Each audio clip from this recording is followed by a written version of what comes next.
मोरा पिछुआरिया कदम गाछी शीतल बेअर बहे ताहि तर खाड़ कवन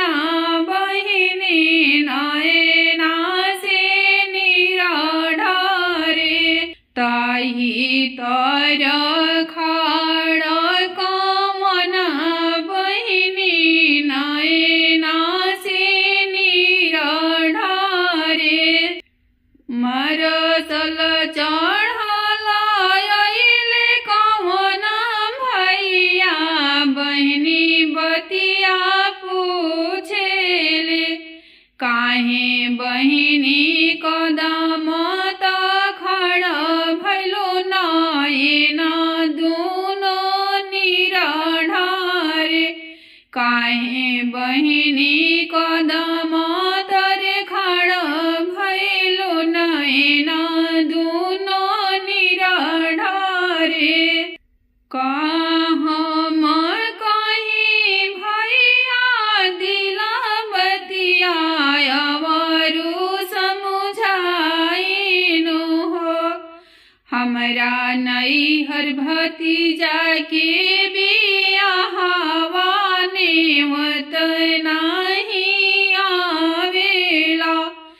हमरा नैहर भतीजा के बियाहवा नेवत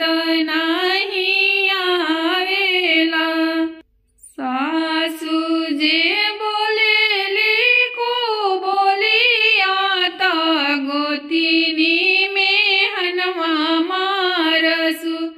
तोरा नैहर भतीजा के बियाहवा नैहर ना पूछैलु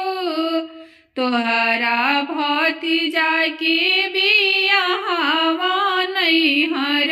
ना पूछैलु बजर के छतिया फाटी गईले त एकरे मायरिया बिना अपने आमार नौआ भेजती डोलिया कार भेजती हो भैया बीराना भैया रुसल बेटी मनाइले भेजती में भैया हो बीरन भैया रुसल बेटी मनाइले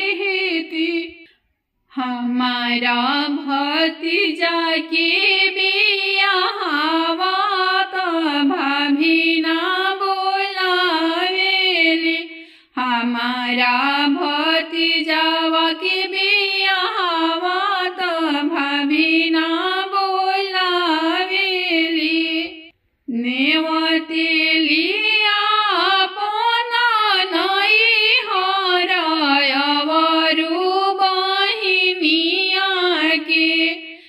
नेवतेली अपन नैहरवा त अपना बहिनिया के ननदी के फरी चिठिया फेंकली ननदिया दुआरा न बोलाएबे ननदी के फरी चिठिया फेंकली ननदिया ना अतना बचन भैया सुनेले छतिया भी हंसी गईले नयना से निराढरसु हम जइबो बहिनी लियावन बहिनिया घर के लक्ष्मी त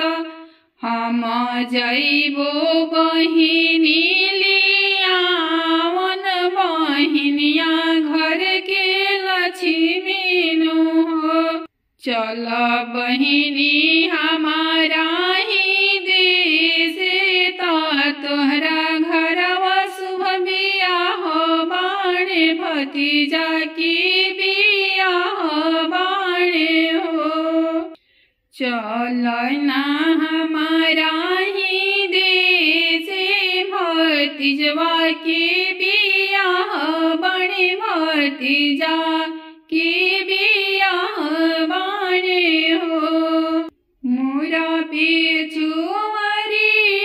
कदम गाछ शीतल बेअर बहे, ताही तर खाड़ कमन बहिनी नैना से निरढारे, ताही तर खाड़ कमन बहिनी नैना